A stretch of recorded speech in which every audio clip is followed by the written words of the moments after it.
Oh, hey, I didn't see you guys there. Glad you swung by though. See, I'm doing what most lenders do. They just sit around and hang out waiting for an offer to get accepted.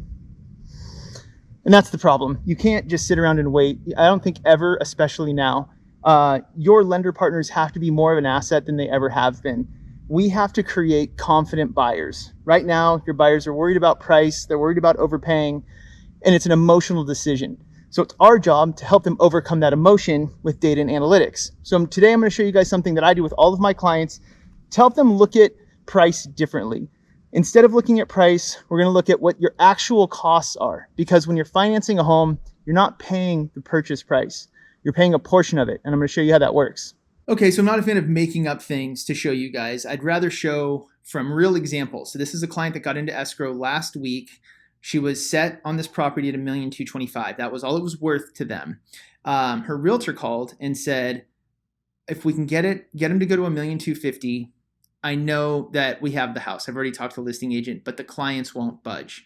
I said, let me talk to them. Let me illustrate what I think they're missing, because the problem is, all of us do this. We think about how much does something cost. And with real estate, we really can't focus on the price of the home. Of course, we don't ever want to, truly overpay for something.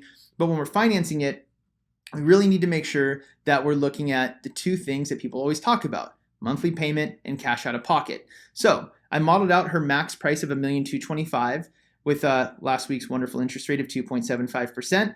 That gave a payment of $5,672. Now, the cash out of pocket for these kids was $270,000. They had $270,000 as their number. So I kept the down payment the same regardless of the price of the property.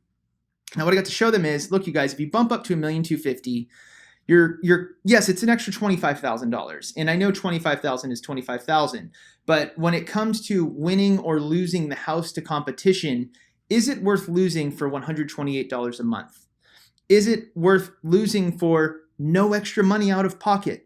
The only change for your $25,000 is an extra $128 per month. Is that worth it? And they said yes.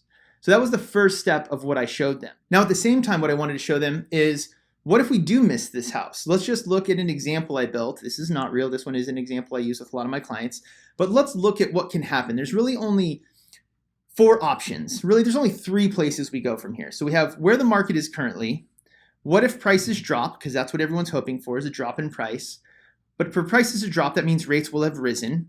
What if we're wrong and the prices don't drop? We have the same pricing, but rates rise. And what if we're completely wrong and prices rise and rates rise? We know rates can't go down. There's only one place for them to go, especially after the Fed meeting. We're already seeing the results of that. So what I showed them is a $1 million home today at an interest rate of 2.75 has a monthly payment of $4,407. If prices dropped $20,000, remember we're increasing dramatically. For there to be a shift, I think it's a long way away. But the monthly payment is higher. It's higher by $200 a month. A 3/4 change in interest rate results in a cheaper house, a lower priced home, being $200 more. Now, if prices don't drop and the prices stay the same and rates continue to rise, same rate, now my payment is $300 more expensive. And if we're completely wrong and prices go up and rates go up, now we're $500 more expensive. So if we can get the house now, and it's only going to cost us an extra $128 a month, we don't have to gamble with where things go from here. So that's it. Instead of asking, is it worth an extra $25,000? Is it worth an extra $50,000? Is it worth losing over $25,000 in price? That's a very easy question to say yes to. $25,000 more, I'm out. But when I ask them, is it worth losing over $100 a month?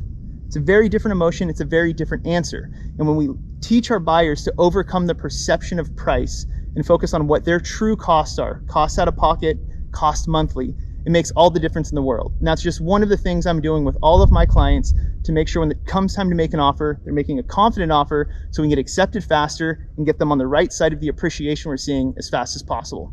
Thank you guys so much. I hope you enjoy the summit. If there's anything I can help with, reach out anytime. Talk to you soon. Cheers.